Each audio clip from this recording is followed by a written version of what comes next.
la propria mezza campo a difendere e un Milan invece Giroud in area, si gira sinistro, rete, ha raddoppiato il Milan al 33esimo minuto nel corso della ripresa, cambia ancora il parziale a San Siro, gol capolavoro di Olivier Giroud, spalle alla porta in area di rigore, si libera sul piede sinistro, manda a vuoto l'intervento del difensore dell'Inter e piazza il suo sinistro nell'angolino più lontano, lì dove Samir Handanovic. Buongiorno, buonasera, fellow Milanisti, and welcome to the MLM Podcast Live with us, your hosts, me, Max Lombardia, and him, of course, everyone's favourite AC Milan uncle. We are back after a week and a bit together. A bit of a weird one last week. This is the right way. Had a bit of a family emergency, so we couldn't record last week. But we are back. Gino, there's so much to talk about. How you doing, mate? Yeah, let's do it. Yeah, not good. Just dropped my phone. Good start.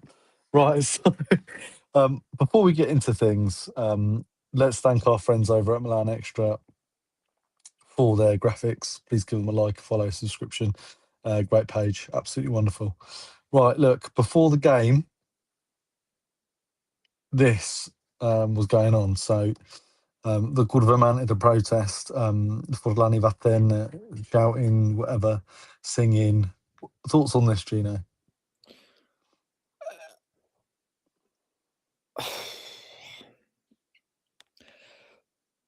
We kind of said it was going to happen anyway. I think La Curva is representing the thoughts, the feelings of pretty much most Milan fans, not paid for Milan fans, not paid for client journalists and client podcasters with their phantasmagorical, I will repeat that word multiple times because it's a great word, breakfast meetings. Those of us who actually care, those of us who actually have watched the team, have supported the team, be it for a year or, in my case, nearly 40 years, are seeing a total and utter capitulation of everything that is. And Furlani is at the heart of it. So, yeah, understandable that we are going down this route and that we are actually having these scenes. And I mean, is it any surprise to you, Max? No, there's nowhere to run. There's nowhere to hide. Facts speak for themselves. In one of the Substacks that I wrote this week, I listed all the players that Furlani or Milan have signed since Furlani's been in charge and Maldini's been gone. And I think I picked out maybe 4 that actually have done some good. I think the 5th I picked out, I almost didn't count because he sold him straight away. So I think, you know, when you look at the previous years and while Maldini's no longer at Milan, and you look at the last 4 seasons, I think this is a little bit late, really. And then, you know, last season we had the season before we had something similar.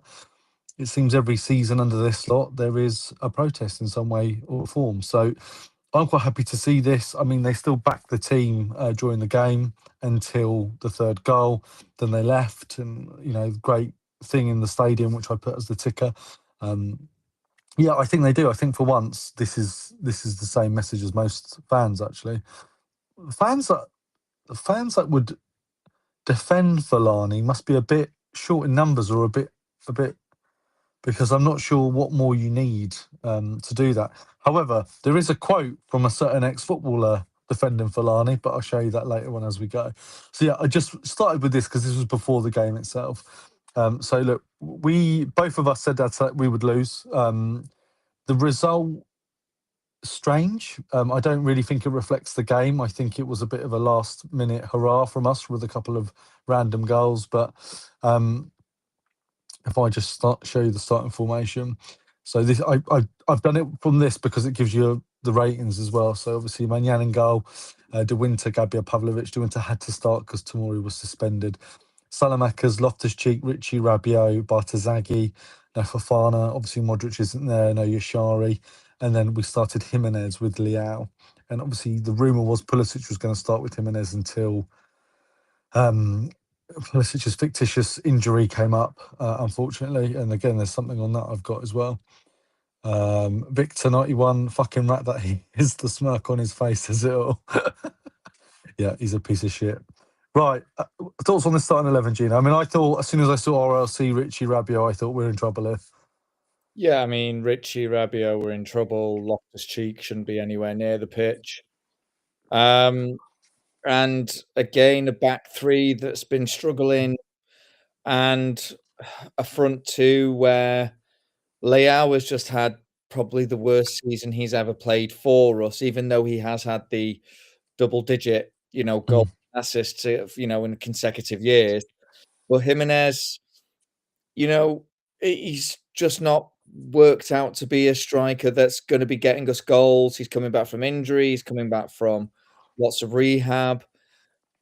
It's not a system that works. It's just not a system that works. And this notion that the 3-5-2 is the formation for us is just beyond mesmerizing. And it is that stubbornness that we have been complaining about with Allegri. Yeah, it's just stopped working, hasn't it? Essentially, it's stopped working. It's been figured out. Yeah, massively. And it's been figured out. It's really obvious. And anybody who is in an opposition team, the way that they're going to scout the games moving forwards, if we're going to continue to play this system, the defensive, the weaknesses defensively, the weaknesses in our midfield, the lack of firepower up front. If I'm a scout on an opposition team, I'm not going to be worried. I'm going to be saying, look, this is really simple, Route 1 kind of football. We have basically turned into a crab. That actually kind of looks like a crab, the formation, because we just pass sideways. We don't play vertical balls. We just pass sideways. We are really, really good at passing sideways. That is what that team is set up to do. It's not set up to do much more than that. Yeah, we're good at passing sideways till we hit the final third, and then we can't make a pass to save our lives. I think I counted 4 times Leao lost the ball in the final third in the first 14 minutes. Not really under pressure either. They were just stupid shit passes. Really poor. Jimenez, I mean, he created a few chances. He was running around, but at the end of the day, we need a centre forward to put the ball in the back of the net. That's what he's here for. That's what he's paid for. And he just isn't doing it. I think I don't want to harper too much on about this game. I want to show one moment, and then I want to talk a little bit about the change in formation or change in personnel that made a slight difference. And then I think we'll leave it at that. So this moment here. So this is so we started the game okay. We had a shot on target pretty quickly, which matched our entire Sassuolo sat of shots on target in the first minute, and we looked okay. And then this is Atalanta's first real chance towards our goal, and I just want you to look at number 8. RLC. Now, I can't show the video because it will copyright us and close us and whatever. But if you look there, 1, 2, 3, 4, 5 players, you've got the 2 Atalanta players. Despite that, I can't remember what the player is on the ball, but he makes a tiny little pass to Edison. Ruben Loftus-Cheek does nothing. He literally just stands there, moves to one side, moves to the other. And Edison, again, has so much time to just slot it in the bottom right corner. And I think this is just emblematic of this Milan. And then as soon as they reach our box, shocking, absolutely shocking. Not just poor zonal marking, not just poor pressure, not just, lack of real quality. De Winter and what he allows the player on the ball to do as well, it's pathetic. Awful defending. And we sit there going 3-5-2, organised, compact. That's what we've said the first half of the season. And this just shows you, look at the state of where all the players are as well. There's no cohesion, there's no balance, there's no positional play. That's our centre forward down there as well, in between these 2 players at the back. Where is the rest of them? Rabiot's out there. Leao's not even in the pitch, on the picture, because he's the one who gave the ball away in the first place. It is shocking. Any thoughts on this, Gino? Yeah, I mean, De Winter's waiting for De Summer, isn't he? So There's one for you. He's waiting for the Jesus Christ to come and He's sort us out because it was in shocking. fairness. I mean, when you look back over that first goal, Loftus-Cheek just allows who is it, Edison, to just run in behind him. Yeah. And Loftus-Cheek, again, it's his lack of, or it's his inability it's his lack of awareness of what is around him that actually makes it really even more telling. That kind of start that he had, when he came in and like people like comparing him a bit to Gullit at the time. Remember that because of the phase? cutbacks, because the scoring from the cutbacks and things like this. And it was like, what's really interesting is we've not seen that form. Okay, that happened a few games, and we've not seen that form. I think at the time, if somebody can go back, there'll always be a clip that somebody could release, and it'd be basically me saying, it's good that we've got a strong physical player and things like this, but we've not seen that physicality. We've not seen that player since those games at all. And it's been, 2 seasons since that? So, that's really telling. And again, like you say, there's no real shape. The things that we were doing so well in the first half of the season, we've forgotten. We've actually regressed tactically, defensively, even in our flexibility of what we're doing in a game. And the goals have been too easy for us to concede. They've been far, far, far too error-led by our boys. It's errors. It's schoolboy errors. It's not that you can say that the other teams are playing outstanding football. It's just schoolboy errors. We're making the really basic mistakes.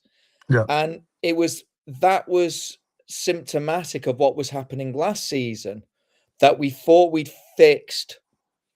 And that's disappeared pretty much since February or mid-January this year, right?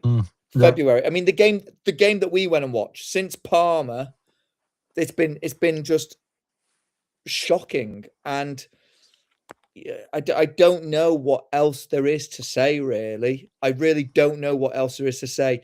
The second goal, it's just a simple 1-2. The third goal, I can't even remember what the third goal was. What was their third goal? Was it a cross, a header? I can't. Oh, the third goal is the third goal. So the third goal is where, I don't know if you remember this, Jimenez and Leao run into each other up the top. That's right. Then they counter, get through the pitch with a few passes. The ball goes over to Raspadori, who'd done nothing all game. And he slots it in. And Mike as well. Like, Mike had a howler in this game. He conceded some awful goals. Again, it's just the two players running into each other. The fact that we were opened up with just a few simple passes. It's really, really, really telling. So, whilst there is blame in lots of departments, there's blame with the players on the pitch. La maglia pesa. The badge is a weight. And, I think. Look, just before the third goal, half time, he made a sub. He took RLC off, thank God, and he put in Kunku on, and he went 3-4-3, which is a lot of people have been talking about the 3-4-3 because the 3-5-2, 4-3-3, that's the most logical thing to come out of it. Yeah. And for 5 minutes, we looked a lot better. But then we just conceded because because Leao and Jimenez, no communication at all. In Kunku, 6s and 7s, smack into each other in the counter-attack and they score. And this, so what I want to, what the point I want to make is, actually, even in the solid games, in the games where we were getting results, how many times did we say that first half? My God, that first half. My God, that first half was hard to watch. My God, we didn't do anything. My God, we struggled. My God, the football's rubbish. This is the same thing, but the defenders have lost almost like a yard of pace, almost like the decision making's all over the place, and then our attackers have stopped scoring clutch goals in those moments where we need them to. And I think that's the difference. I think that is genuinely the difference between the first half and the second half. Luck. because I don't, and you can't base a team on luck, and that's unfortunate. What did you say the other day? We can't run, we can't play, we can't defend, and yeah, like I said to you, they just look heavy. These players look really heavy, like they can't sprint, like they're a couple of seconds off of their adversaries, whether it's Sassuolo, Udinese, Atalanta, Parma, Napoli, whoever it is. They just don't seem to be able to sprint in the same way. So they can't. No, they can't. No, they can't. And what's really telling, just about the way that we're set up right now to almost try and contain a game. Sorry, it's just there's been a comment that said there's just we're trying to contain games, right? We're trying to contain a result. It's like it's effectively Allegri saying, look, if we get a draw, we get a draw. That's fine. We can't play like that. You can't play like that. You can't go into a game thinking, as long as we don't lose. You can't. You're guaranteed to lose. You're right. You lose the minute you think like that. That always happens. So look, listen, this is the end result. We scored 2 goals. So, and by the way, you said 2-0 in your predictions, and I said 3-0 in my predictions. Was sort of. And when I said, when it hit 3-0, right, I was like, why didn't I put a bet on? Because 3-0 Atalanta, right, I think it was pulling something like 22-1 or something. I mean, it's like, what? I could have cashed out. So look, as soon as the 3rd goal went in, obviously they all left, didn't they? They got up and they went, the Cordova. The stadium became virtually empty. We'll talk a bit more about those bits a bit later on. I've got pictures and stuff of it all. But what I found really interesting was they started to sing Paolo Maldini around the 81st minute. Yeah. Started singing about Paolo Maldini. Then we scored 2 goals. I'm just saying. Then we scored 2 goals. We scored 2 goals, but also, look, we didn't quite discuss how we were going to do this, but the Maldini thing, is that coming a bit later on? Or we'll do it in a sec. Yeah. So the first goal is off a free kick. Fucking hell, finally. Richie takes probably the best free kick I've seen us take in like 4 months. Perfectly, Pavlovic headers it in. Really good header as well, I've got to say. And then we get a penalty that I probably would say was a bit lucky. I wasn't so sure it was a penalty at first. Well,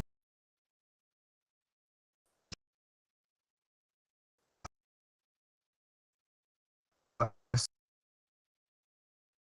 was really soft, and Cuckoo slots it. And then right at the end, there's a handball.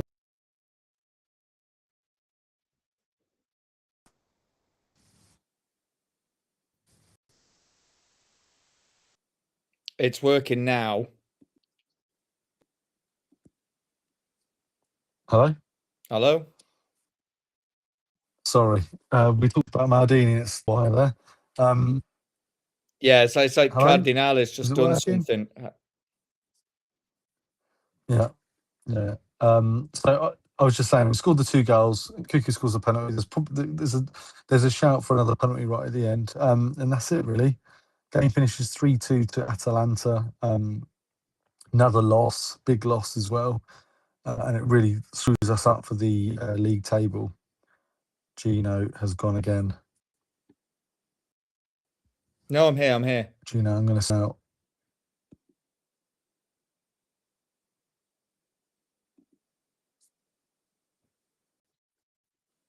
Is it working?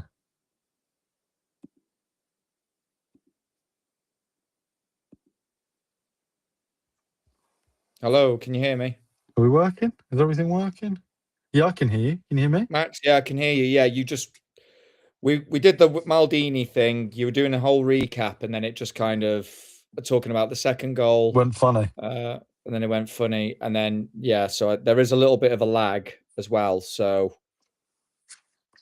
Sorry, guys. I don't know what's going on there. Technical difficulties, as per. So, look, listen, we scored the second goal. We probably had a shout for a penalty at the end, but we didn't get. Game finished 3-2. Big loss on the table as well.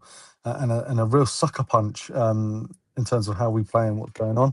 Just wanted to show you the stats because they were a little bit better. They were a little bit better this game. So, yeah.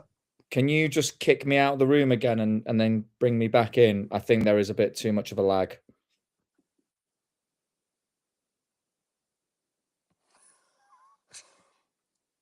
No one wants us to do this pod because we've got loads to talk about. There we go. Right, okay. What about now? Yeah, we're good. Yeah, we're all good. Okay, cool. So 15 shots to their 10. We had 6 on target to their 5. 58% possession to their 42. 501 passes to their 389. Pass accuracy was higher at 90%. Fouled less as well. They had 1 less offside than us. So overall, the game was okay. I think we saved ourselves a little bit at the end when we changed formation, but we lost, and that's in the end of the day we lost, and that's it. Yeah. I just want to. We had a special MLM correspondent at the game. So one of our guys, Rune, one of our founding members, was at the San Siro, and he watched the game against Atalanta, and he actually wrote me quite a long game summary, which I'd quite like to read out, if that's okay. So this is Rune straight after the game. A deflated hot air balloon. I'm sitting here at half-time, somewhere between the Curva symphony of whistles and their chants, almost pleading for Furlani to give us our club back, trying to put words to the feeling sitting in my chest. The most accurate way to describe it is probably this: a deflated hot air balloon. A robbed, deflated hot air balloon. They've stolen my club, they've stolen my club's soul, and it feels like we're making long, desperate strokes upward from the hell they've dragged us into. The match kicks off, 5 minutes pass, Rabiot hits the post, and football's childlike naivety washes over me. Quietly, I think to myself, maybe this is the beginning of a respectable ending, the ending to a season that has felt like half a lifetime. Bang, like waking from a fever dream.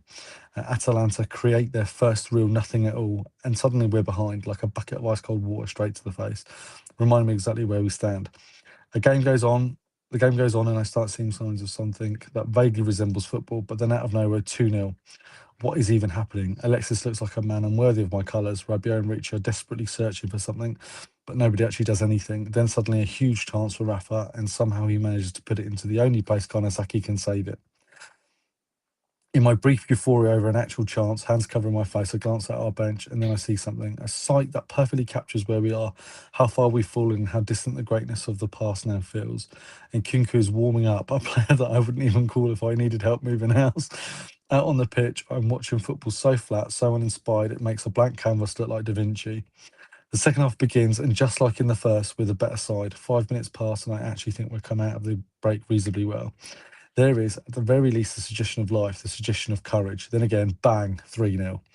Minute 53, the Curva starts walking out, and by minute 58, the blue seats are all empty. In many ways, a symbolic picture. The rest of the game is played in silence, uncomfortable silence that brings back memories of the empty stadiums during COVID, not a natural silence.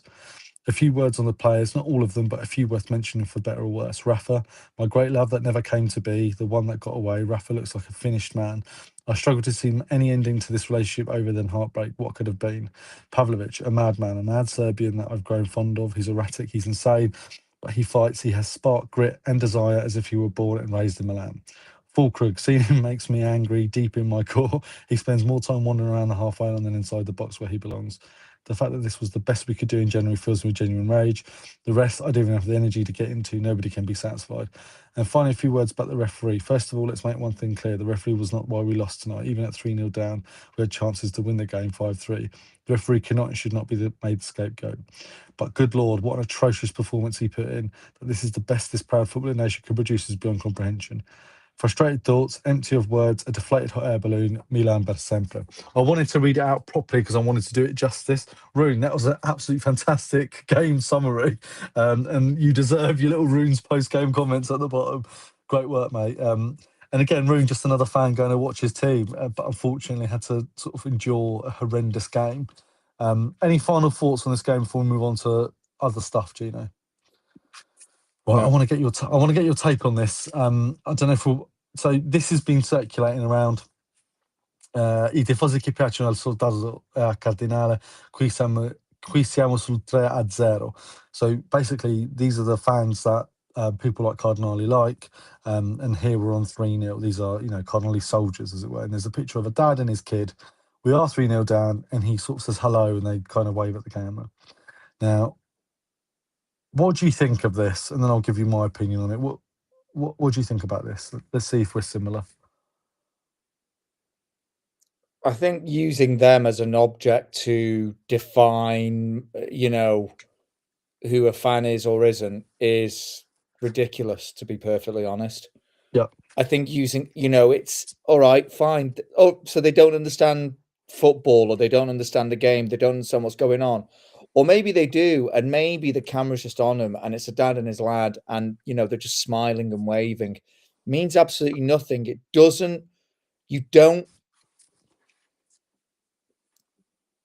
The individual to be identified as the perfect fan for Cardinale and Furlani and that, it's just an incorrect thing to do. It's not the right thing to do. You don't know what's going on in that moment. So the fact that there's a dad and a son smiling and waving when we're 3-0 down and they're wearing the Milan colours, who cares?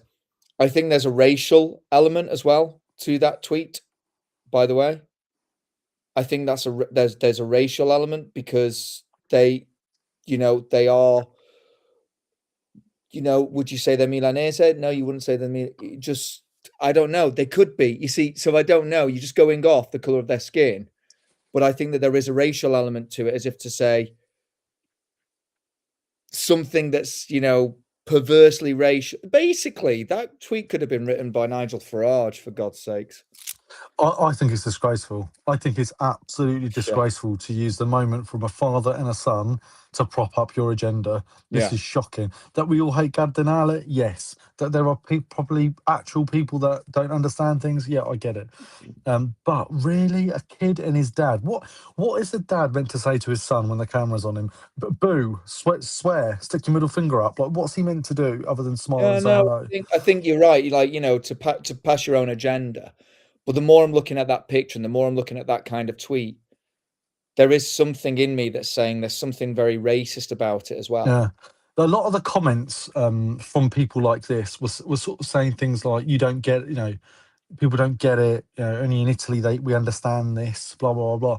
And I was reading it, I was thinking, Milan is an international team. Like, that's what we're renowned for. Literally the trophies and how we are seen and perceived around the world. That is a fucking stupid thing to say. And this is the sort of stuff that pisses me off, because you're like, it's so hypocritical. So we're like, big club, big brand, we deserve this, we do this, and then you're complaining that foreign fans are watching it. What? You've got foreign-looking fans, in a stadium with the latest kits, with the latest kit on for the sun, and it's essentially saying, this is not your place. But there's an element to that. There's an element to that la tifoseria that is Milanese, of a certain type of Milanismo, basically saying you're not welcome. And it's just like, get fucked. Yeah, what the fuck? This isn't like a small provincial team. This is a huge club. I don't get this mentality. And also, what about me and you then? We're not. Yeah, true. We're not Milanese. We're from Italian descent. Are we not allowed to go then? It makes no sense. Anyway, the other part of this is obviously the Maldini and everything that was going on. So, did I get that picture on it, or have I put it in my botte cannoli? Oh crap! I haven't put it on here. So obviously, there's a picture of a fan walking across the stadium. Two of them, and they're holding up their, like this, holding up their Maldini jerseys, and they get kicked out. They actually get removed because they were doing it near the director's stand, and that's why. And that was a matter of security, which to me shows everything that is wrong with. Let me get this picture down. This poor fucking dad and his kid. Yeah, I'll put this up while we talk about it. Which for me shows the thin-skinned, absolutely beta male, like weak leadership that is there, that can't even acknowledge one of its own greatest. And the people I blame for that, or the person I blame for that the most, is Zlatan. Zlatan, as a former player, as this advisor, should have been telling Furlani and Cardinale, don't do that. Don't do that to this ex-great. The man who represents Milan, don't do that. And apart from being nowhere to be seen most of the time, apart from wanting to be photographed with Tom Brady, okay, because a bet is a bet, having your head shaved, being Mr. bloody influencer. What did I call him in my emergency pod? Not emergency pod, but my pod. I called him the Slavic Yakuza, right? When you look at that GQ Italia spread that he did, where it was just ridiculous, where the timing of the interview was just ridiculous. The way it was like this pretend managerial look and all this other stuff. The one thing that you do have an actual right to talk about, which is the football, to understand the cultural resonance of who Maldini is to Milan fans, you'd say to Furlani, you'd say to Cardinale, don't belittle the person who the fans understand the most about. And instead, wow. It's shocking, isn't it? Instead, it's very much treat him like he was the one with the problem. And he's nowhere to be seen, Zlatan. He is nowhere to be seen. He is the emblem of these problems. He is not the cause of the problems, but he is the emblem of these problems. He is the emblem of it. Because it is this idea that inexperience buys you excuses. And for him to not even show up as almost like as part of the footballer union, right? To essentially defend a former footballer. And he knows just how much Maldini means to Milan, to Italian football.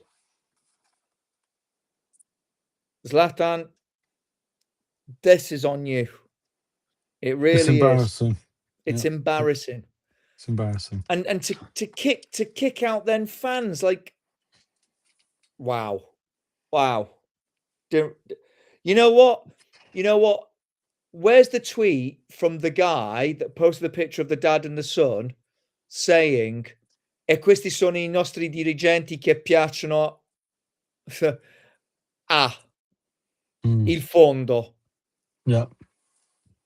You know, these are the types of managers that the funds like. Where's the tweet from that? Where's the tweet about that? There is no tweet. There is no tweet, is there? Instead, he wants to pick, he said people like him, right? Bigots, racists, want to make it all about something else. And he'll say, it's got nothing to do. It's got nothing to do. It's got nothing to do with the... No. Why did you pick on that photo? What was it about that? What was it about the father and son that was so different to other fathers and sons and kids in the stadium that were watching the match? What was so different about them?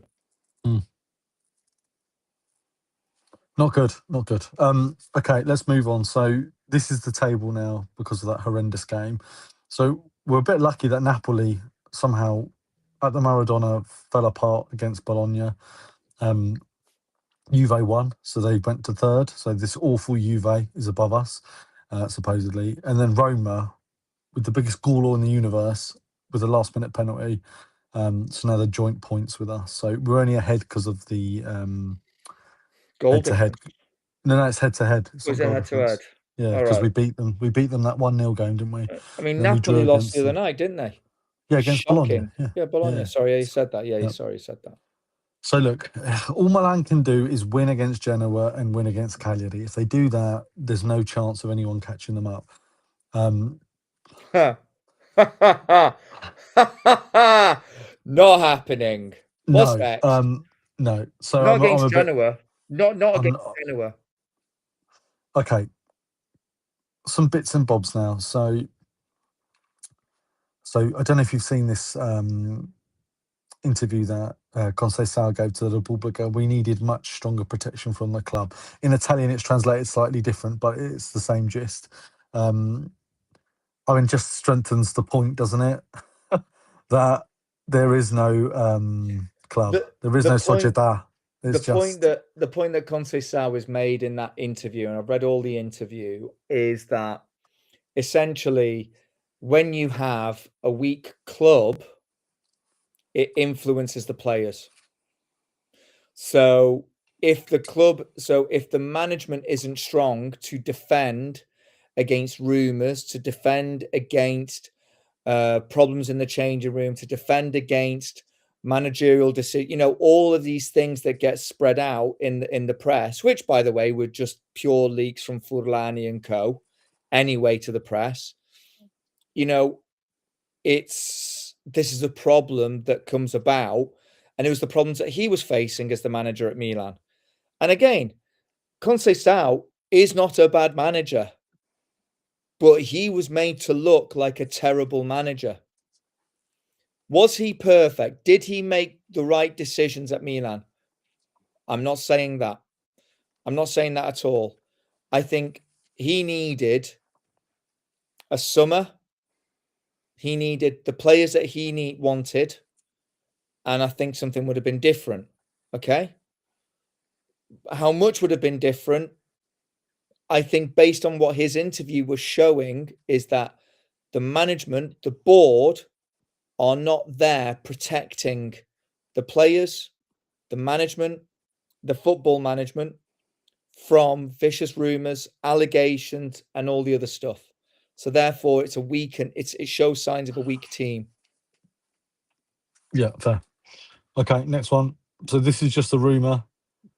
So Marco Messina said there's a rumor going on about Italiano. So what they're now saying is Tare and Allegri could be out, and in their place could come D'Amico and Italiano. Yeah, I'm a straight up no to this. What are your thoughts? I'm a straight up no to it, but I do think Tare and Allegri are out. Yeah. I mean, yeah, fair. I just, again, if you're going to replace it with, what have we learned? Okay, that even a manager as experienced as Allegri can't sort this shit out. So I don't know how this guy's going to sort it out. So I'm not. I also think it says a lot that Tare is liking posts which are anti the club. Yeah, and he said in his thing, the fans have every right to protest. I think he would say that, but so Milan, Cardinale insoddisfatto, mercato sotto accusa, tutti in discussione, è deluso dagli ultimi 2 mesi e dal clima attorno alla squadra dopo la protesta di San Siro senza il quarto posto può scattare in rivoluzione. In discussione dirigente allenatore strategy futuri. And essentially this is just a little text around what Cardinale is not happy. He's not happy with the mercato. He's not happy with the stuff around San Siro and what's going on at Milan. He's not happy particularly with the results in the last 2 months. Fourth has to happen, but he wants a revolution. And that's kind of in what we've been saying about D'Amico, Tade, everyone, whatever. And I've put a cheeky tweet there saying he'll wait until the final balance sheet for the season is in before he even pretends to give a shit. Thoughts? Don't believe a single word that gets reported out of that man's mouth, whether it's true, like whether he said it via proxy, or even if he hasn't said it, I will never believe any statement about him. Full stop. Well, he's never selling Milan. We can believe that statement. He's never selling Milan, and he cares about winning because he likes to tell people that over breakfast meetings. Yeah. But that was a big cornetto. Right, so Ile Dare la Vevo Just. So basically, I'm not going to read all of this. Yeah. Basically, the team was going into the dawn, all right? They're going into, so they're going to be... sleeping at Milanello, training at Milanello. They're not going to be going back home. They're basically just going to be Retiro, yeah. together. So Not raduno, retiro, idiot. Retiro. So they're going to Yeah. be ready for the decisive game against Genoa at 12:30 on Sunday. Vietato sbagliare, you can't make any mistakes. So, look, we're not going to beat Genoa. De Rossi has got that team playing really, really well. Yeah. I think he will have understood the weaknesses of Milan, and he understood him last time. We're not going. Look, guys, we're not making top 4. We're just not. We're just not. What do you think of the Retiro? Too little, too late? It's kind of what I thought. I mean, it could have some sort of influence and impact. But can you, and this is an honest question to you, do you see any fight left in any of these players? No. Honest question. I think the minute they lost that, when we beat Inter in the derby and then we lost that game against Lazio, the minute they lost that game against Lazio, there's been virtually no fight at all from any of them. So not only do I not see fight from them, I see a few of them have checked out in terms of they're no longer Milan players. Leao's going to be going. I think Pulisic will go. I think if a good offer comes in for Pulisic, he goes. Modric isn't going to be there next season. That's 3 pretty big names. Rabiot, if a big offer comes in. Well, he want to stay with Allegri, wouldn't he? That's probably the only reason he's here. So right. But again, if he gets if somebody comes in and says 25 million, some French team, they'll be like, yeah, see ya. He'll go, right? 20, 25 million. Somebody like a Chelsea, they might even go for it because they'll see what kind of impact. Chelsea, by the way, probably going to get Allegri. I could see that happening, right? He can't play like that at Chelsea. No, I know. I'm just saying. Yeah. It'd be one of those where you kind of go, that's not such a shock or a surprise because they'll give him a nice juicy contract. I'm just saying. Yeah. I'm seeing too much of the Retiro is a great strategy if you had players that see themselves having a long-term future at the club. I think there's too many players that don't see themselves having a long-term future. So I think they've already mentally checked out. I think you'll see them put up a bit more of a fight, but I don't see us finishing top 4. Yeah, I think it's good to try and remove some distraction, but again, I can't. They're not going to miraculously become Ballon d'Or winners because they've stayed at Milanello. Yeah. Right. Just a rumour here. Despite AC Milan and Chelsea's interest rumours, Francesco Farioli is totally focused on Porto. He's already playing the next season. And the summer transfer window with President Villas Boas, Farioli has a release clause of 15 million in the summer, which increases to 20 million during the season. The reason I noticed is just because there's a lot of rumours about Farioli coming to Milan to replace Allegri. It's a load of bollocks. Milan are never going to pay this. So not only are they not going to pay it, but listen, he's 37 years old. He's a young Italian. He's achieving outside of Italy, endemic of most Italians achieving outside of Italy at a young age. Do you really want to see him back in Italy and cocking it all up in clubs that don't give a shit about giving him an opportunity? No. Let's be honest now. Right, let's get this out of the way. So, Botti of the week is this scandal. Hernandez is used to call someone to order escort services for other players. Teo was the boss. He was the organiser of the escort parties. He even bought a van specifically for these parties.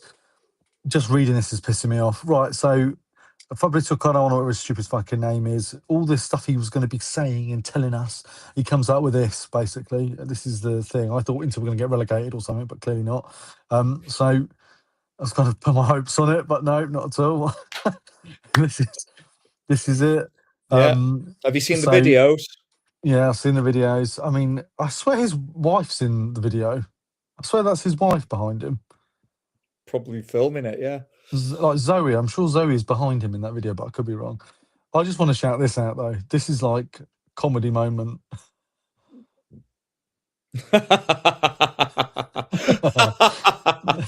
Oh my god, that's a brilliant tweet. Jimothy McRadian, this is absolute gold. That's a brilliant tweet. Well, for the audio listeners, what does it say, Max? Oh, let me go back. So drug-fueled parties with escorts I can excuse, but they maintained a good relationship with Channel Glue. Fucking disgusting. Oh, brilliant. Absolutely brilliant. So look, listen, it's all this scandal and bollocks coming from Cardano. It doesn't look good, I guess, but I mean, the players aren't there anymore. I know. So, what a great time to release it. I mean, what is he doing? He's just a moron. And there's something in there about Procurador as well and all that, which I'm sure we'll get a chance to talk about, but I'll focus a bit more on the Milan stuff. Without going into loads of detail, Gina, because we're hitting 47 minutes, what are you thinking about this whole debacle? Care about it. Full stop. Good. Right. I'm glad we didn't have to spend ages on this. Have you seen this? Yeah, hasn't it gone over 50,000 by now? Yeah, I think I screenshotted this earlier. So yeah, more. I think the thing that made me laugh was, there's more people signing this petition than there are season ticket holders, and it just carries on. Every post on Twitter, is this picture, and I carry on doing it as well because I'm quite enjoying it. But it's just shocking, absolutely shocking, which obviously leads to this. Beautiful. Yeah. Nice. I enjoyed it.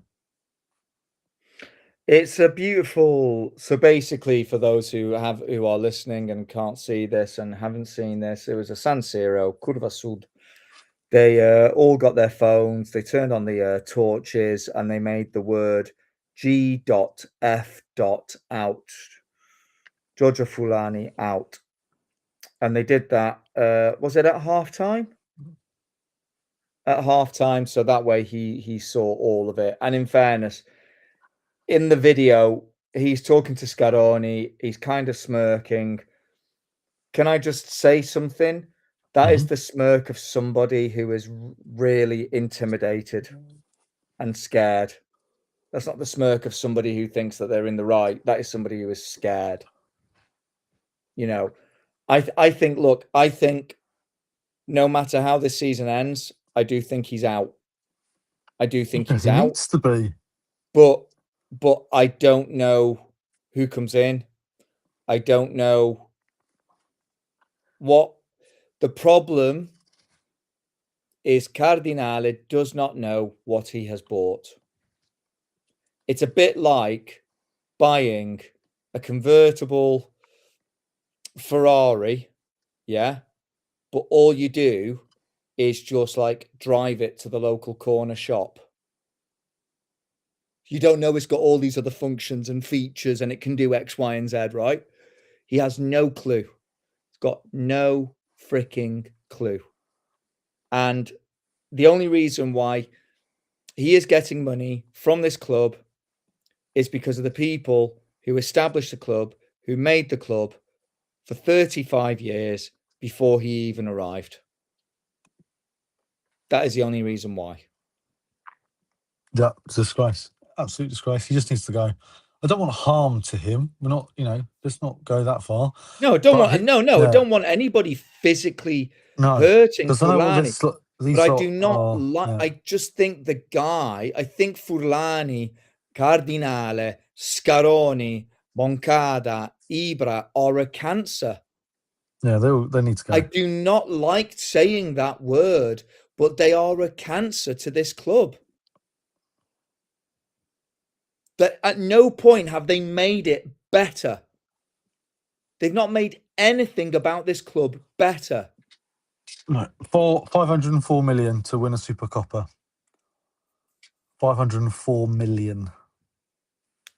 Should get sacked. Should be sacked. That is shocking. Should be in jail. Anyway, right. So let's talk about the game coming up now. So obviously we've got this Milan-Genoa game. We're going to go to the Stadio Luigi Ferraris to play it. De Rossi's done a good job at Genova. He has them playing pretty well, actually. Game we're losing 2-1. I'm saying it 2-1. We're losing. I'm not even going to say. The last game was a draw. We played them, and I think that's the one where they skied a penalty right at the end. Yeah. So we were lucky. Yeah, I think a loss as well. 2-1. I think that's a good shout. I can't see it. This Milan is free falling. I can't see any performance that gets a win in the next 2 games. I can't see I can't hear that Champions League anthem for next season. I just can't vision it. I just think this is going to go quite badly. If we just look at Genoa's form as well. So they beat Sassuolo, lol. Beat Pisa. They did lose against Como. They drew. Yeah, but did you watch that game against Como? That was an unlucky game for them to lose. Yeah. 0-0 with Atalanta and 0-0 with Fiorentina. So he steered the ship. He sorted them out. And he's a good coach. He is. He's a good coach. And then it sounds like we might actually have Pulisic back for this. A little bit. Few rumours coming out. It sounds like he wasn't that injured, so I'm not sure why he didn't play. But I don't know any of that. There was some stuff coming out. Was he allegedly with some actress by any chance, or no? No, that actress has got she's got a boyfriend now. It's all over Instagram. I'm not happy. Right, so Pulisic and Leao, we might have them both for the next game is kind of what I'm trying to get at. So let's see what the starting formation looks like. Do you want to try and predict it? I'll go 3-5-2 again. Tomori, Gabbia, Pavlovic, Magnan. I'll go Rabiot, Ricci, Fofana. I reckon Bartazaghian, Salamakers. I'll go Nkunku and Pulisic, I reckon, because Nkunku scored the last game. What do you reckon? I don't see anything different to that, really. The front two is interchangeable, I think. Although I also think Estupinian might get the nod. Oh, God. Yeah. I think he might get the nod, genuinely, because I think Bartezaki had a bad one. Yeah, he did. Yeah. God, Estupinian's a right bit on, isn't he? Right, listener questions again. The only question we have is from our good friend Rune, who sent me this in our Substack chat. Okay. We're all hoping for the Rat to go, but let's put that aside. One, Tade, stay or go? You know.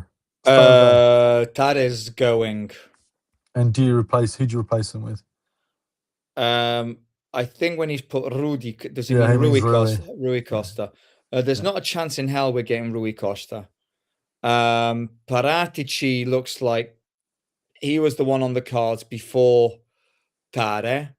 So I think it'll get leaked that he will be, on the short list. There'll be another protest. So then we'll have a summer of basically that distracting us. We won't get D'Amico. We'll probably end up promoting Moncada to the position. There you go. We'll go get ourselves Sporting DS from some random MLS team. We'll get some random Temu. Make-A-Wish. We'll get some random Make-A-Wish DS. Allegri. They'll just go get a baseball coach or someone. They'll do like a Ted Lasso. They'll just do a real money ball. Fucking Americans. Yeah. Random. You were a good coach at basketball. This is the same. Yeah. Same, really. Be a sporting director. It's like Ted Lasso, isn't it? Yeah. Thanks. Thank you very much. Yeah. Right. Allegri, stay or go? He's going. And who do you replace him with? Again, probably some real mid-tier unknown from like the Canadian third league, just because it just makes sense, doesn't it, for Milan right now? Yeah. Titus Bramble. Let's replace him with Titus. Oh my God! I told you the Titus Bramble story. Yeah, you did. Yeah, Right, He's come up before. Titus Legby's going, and he's going to be replaced with Titus Bramble. Right, Rafa. Let's start that rumor. If that makes it into some paper, that is like amazing. Go on. Yeah. The Rafa Italians would be well confused because it's called Titus, and they'll just see Titus, and it'll be just a problem anyway. Oh God, But that'll be mad. right, Rafa, stay or go? Rafa's gone. Yes, I think so too. Who do you replace him with? You know, if the Man United rumor is correct, you might get Xerxes.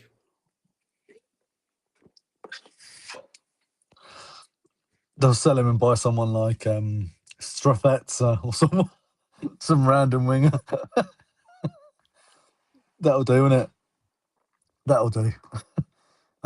Two, if we say the rat stays, because let's be honest, he will, how do we find our soul with him still on? I don't know, man. I think the only way I can describe it, how it's starting to feel, is like an MLS franchise, and we might as well call ourselves Milan Rocks or something, because that is the closest we're going to get. It's just deploring. It is embarrassing. I think this is a really good one for Runa. So Runa, send Max or myself a message. I'd love to hear your thoughts about it. But basically, I think it's a really interesting one where he says about finding the soul. Because everything that I've been reading this week and everything we've been sharing between ourselves, right, is in Milan ha perso l'anima, non c'è più l'anima.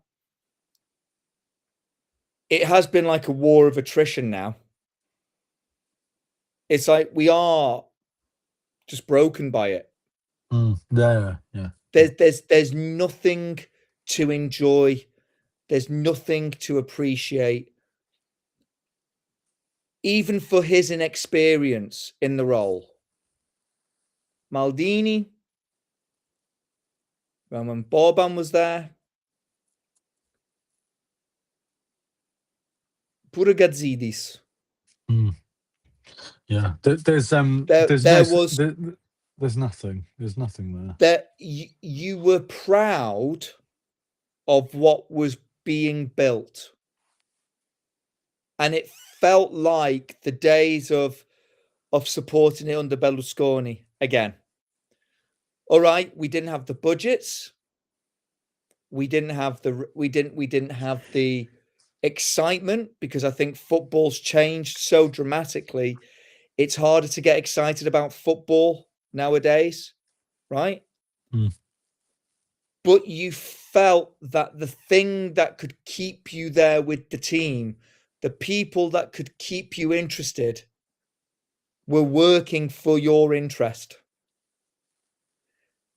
And none of these bastards do. No, the sense of pretending the left with Maldini, and then it's declined ever since.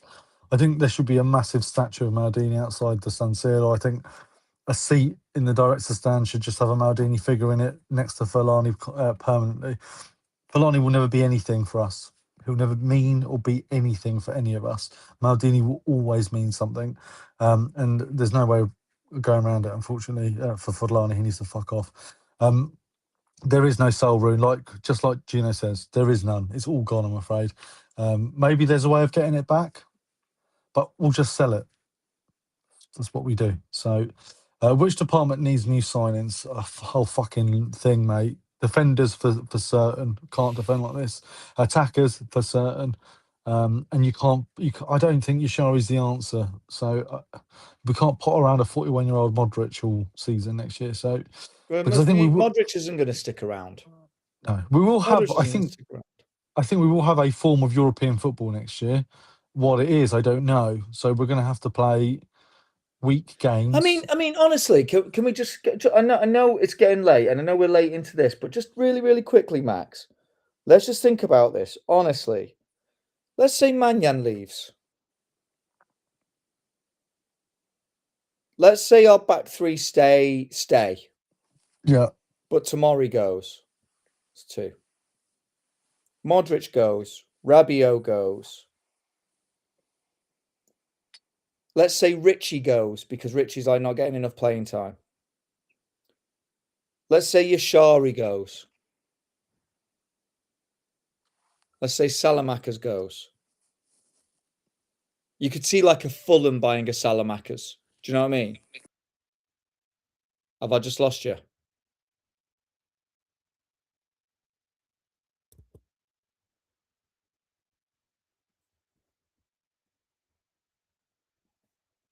For those still listening, I've lost Max. 1 second. Max, are you back? Max, are you there? Oh, you're there, mate. You're there. You're back. There we go. Don't know what happened there. So you just disappeared, and I was like, oh my God. And I was like so confused. I was like, for those still listening, Max has just disappeared. I really panicked. I'm good under pressure. Right. We're at 7 players there. Leao and Pulisic goes. That's 9.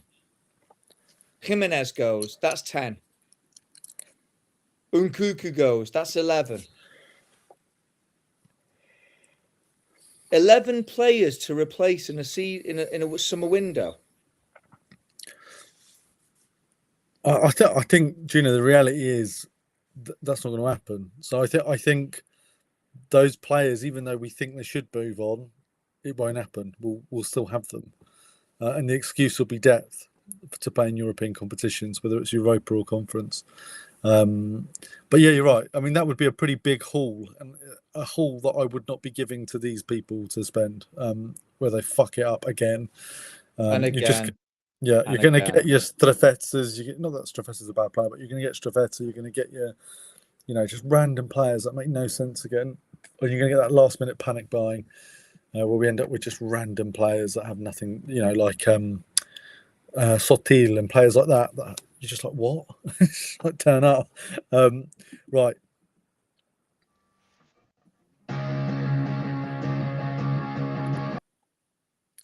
I mean, I've got one Pavlominga of the week, and it's RLC. Yeah. Ruben Loftus-Cheek. I don't think there's anyone that was as bad as him.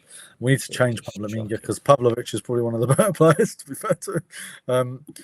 Right, and that leads us nicely to plug in the Substack. So, big thank you to our founding members, Rune, Rajat, and Shane, and of course our monthly subscriber, Buzz. MLM Catch, our blog. This is the Substack. You can come and join. Obviously, you can become a founding member for 40 quid, or you can pay monthly £3.50, or you can, of course, subscribe for free.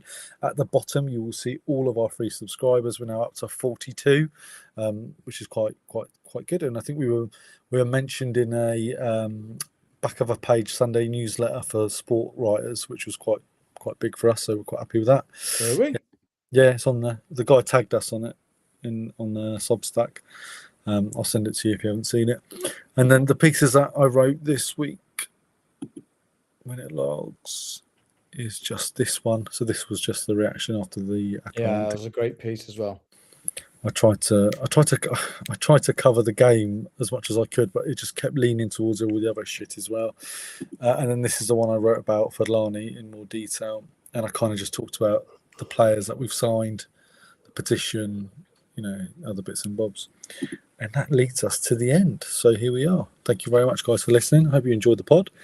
You can find us, of course, on all our channels, Spotify, Instagram, Apple Podcast, YouTube, TikTok, you name it, we're on it. Follow us on X. Give us a like and subscribe. That'd be great. Have a good week. And I guess, Forza Milan.